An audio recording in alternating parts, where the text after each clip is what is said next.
മാന്യ പ്രേക്ഷകർക്ക് എൻ്റെ പ്രണാമം. ഒരു പുതിയ വൈദ്യശാഖ ട്രീറ്റ്മെന്റ്,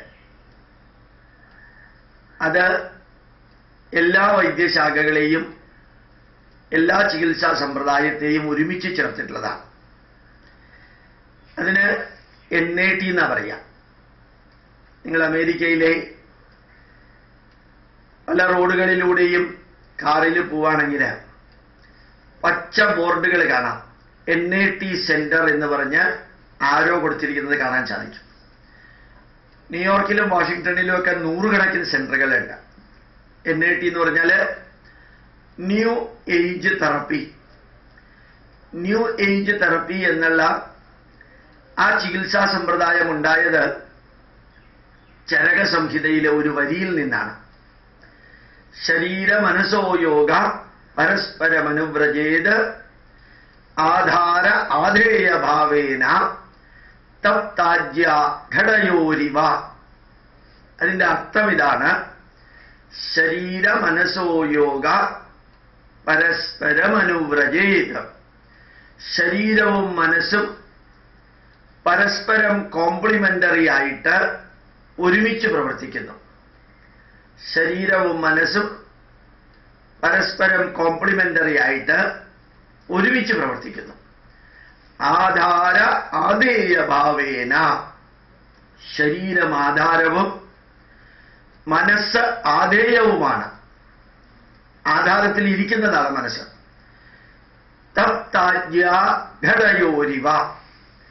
ചൂടുള്ള നെയ്യ് തണുത്ത പാത്രത്തിലേക്ക് ഒഴിച്ചാൽ നെയ്യിൽ നിന്ന് ചൂട് പാത്രത്തിലേക്കും, അതുപോലെ ചൂടുള്ള പാത്രത്തിലേക്ക് തണുത്ത നെയ്യ് ഒഴിച്ചാൽ ചൂട് പാത്രത്തിൽ നിന്ന് നെയ്യിലേക്കും പോകുന്ന പോലെ മനസ്സിലുണ്ടാകുന്ന സന്തോഷങ്ങളും ദുഃഖങ്ങളും ശരീരത്തെ ബാധിക്കുന്നു. ശരീരത്തിൽ ഉണ്ടാകുന്ന സുഖവും വേദനയും മനസ്സിനെയും ബാധിക്കുന്നു. അതുകൊണ്ട് ഏത് ചികിത്സയും മനസ്സിനും ശരീരത്തിനും കൂടിയാണ് നൽകേണ്ടത്. അപ്പൊ ശരിക്ക് ആയുർവേദത്തിലെ പരമമായ സത്യം ഉപയോഗിച്ചാണ് ശരിക്കും ന്യൂ ഏജ് തെറപ്പി. അതില് ശരീരത്തിന് ആവശ്യമായിട്ടുള്ള മരുന്നുകൾ, മോഡേൺ മെഡിസിനോ ഏത് വേണമെങ്കിലും കൊടുക്കുന്ന രീതിയുണ്ട്. പക്ഷെ മനസ്സിന് നല്ല സംഗീതം, നല്ല മന്ത്രങ്ങള്, നല്ല കൗൺസലിങ്, ആത്മവിശ്വാസം കൊടുക്കുന്ന വിധത്തിലുള്ള വാക്കുകൾ, നല്ല പ്രാർത്ഥനകൾ, അങ്ങനെയുള്ള സ്പിരിച്വൽ കാര്യങ്ങളും സംഗീതാത്മകവും മന്ത്രങ്ങളും യോഗയും എല്ലാം കൊടുത്തുകൊണ്ട് തന്നെ ആധുനിക മരുന്നുകളും ചികിത്സാ സമ്പ്രദായങ്ങളും അഡോപ്റ്റ് ചെയ്യുന്നതാണ് ന്യൂ ഏജ് തെറപ്പി.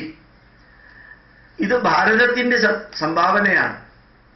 ഇതിന് ഏകദേശം ആശയം കൊടുത്തത് ഡോക്ടർ ദീപക് ചോപ്ര എന്ന ഇന്ത്യക്കാരനായ അമേരിക്കൻ ഡോക്ടറാണ്. ശരിക്കും ഡോക്ടർ ദീപക് ചോപ്ര ധാരാളം പുസ്തകങ്ങൾ എഴുതിയിട്ടുണ്ട്. അഗാധമായ ഇംഗ്ലീഷില്, അമേരിക്കക്കാരുടെ സ്റ്റാൻഡേർഡില്, ഭാഷാ സ്റ്റാൻഡേർഡാണ് ഞാൻ ഉദ്ദേശിച്ചത്, അമേരിക്കക്കാരായ ഇംഗ്ലീഷുകാരുടെ ഭാഷാ സ്റ്റാൻഡേർഡില് പ്രഗത്ഭരായ ശാസ്ത്രജ്ഞന്മാർക്കും ഡോക്ടർമാർക്കും മനസ്സിലാക്കുന്ന വിധത്തിലാണ് ആ പുസ്തകത്തിൽ ഓരോ കണ്ടന്റും. അത് മുഴുവനും ഭാരതീയ പൈതൃകവുമായിട്ട് ബന്ധപ്പെട്ടതാണ്. അപ്പൊ ശരിക്ക് ചരക മഹർഷി 22,500 വർഷങ്ങൾക്ക് മുമ്പ് എഴുതിയ ചരക സംഹിതയിലെ 8 ചാപ്റ്ററുകളിലെ അഷ്ടാംഗത്തിലെ ഒരു ഭാഗത്തിലെ, 8 ചാപ്റ്റർ അല്ല 8 ഭാഗം, അതില് ഒരു ചാപ്റ്ററിലെ ഒരു ഭാഗത്തിലെ ഒരു വരി ഉപയോഗിച്ചാണ് ന്യൂ ഏജ് തെറപ്പി എന്ന അത്യന്താധുനിക ചികിത്സാ സമ്പ്രദായം ഉണ്ടായതെങ്കിൽ ഭാരതീയനായി ജനിക്കാൻ, ഈ ചരക സംഹിതയുടെയും ഭാരതീയ പൈതൃകത്തിന്റെയും അവകാശികളായി ജനിക്കാൻ ഭാഗ്യം കിട്ടിയ നമ്മള് അതിനകത്തുള്ള നന്മകളെ കാണാതെ ഏതോ വാക്കിലോ വരിയിലോ ഉള്ള തിന്മകൾ മാത്രം കൊട്ടിഘോഷിച്ച് നമ്മുടെ പൈതൃകത്തെ എതിർക്കുകയും പാശ്ചാത്യ നാടുകളിൽ നിന്ന് വന്ന അവരുടെ ചിന്താധാരയെ മാത്രം സ്വീകരിക്കുകയും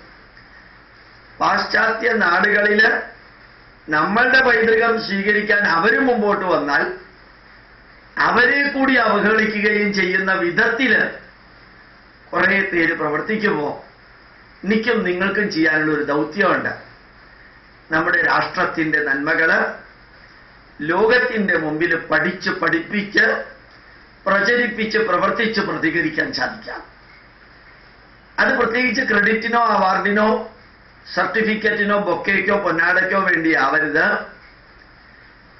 എൻ്റെ അമ്മയും അച്ഛനും എനിക്ക് പകർന്നു തന്ന പൂർവികമായിട്ടുള്ള അറിവ് അടുത്ത തലമുറയ്ക്ക് കൊടുക്കേണ്ട ബ്രിഡ്ജാണ് ഞാൻ. ആ ഉത്തരവാദിത്വം ഞാൻ അഭിമാനത്തോടു കൂടി നിർവഹിക്കാൻ വേണ്ടിയാണ് നമ്മുടെ പൈതൃകം പഠിച്ച് ബുദ്ധിക്കും യുക്തിക്കും ശാസ്ത്രത്തിനും നിരക്കുന്ന വിധത്തിൽ പഠിച്ച് മറ്റുള്ളവരെ പഠിപ്പിക്കേണ്ടത്.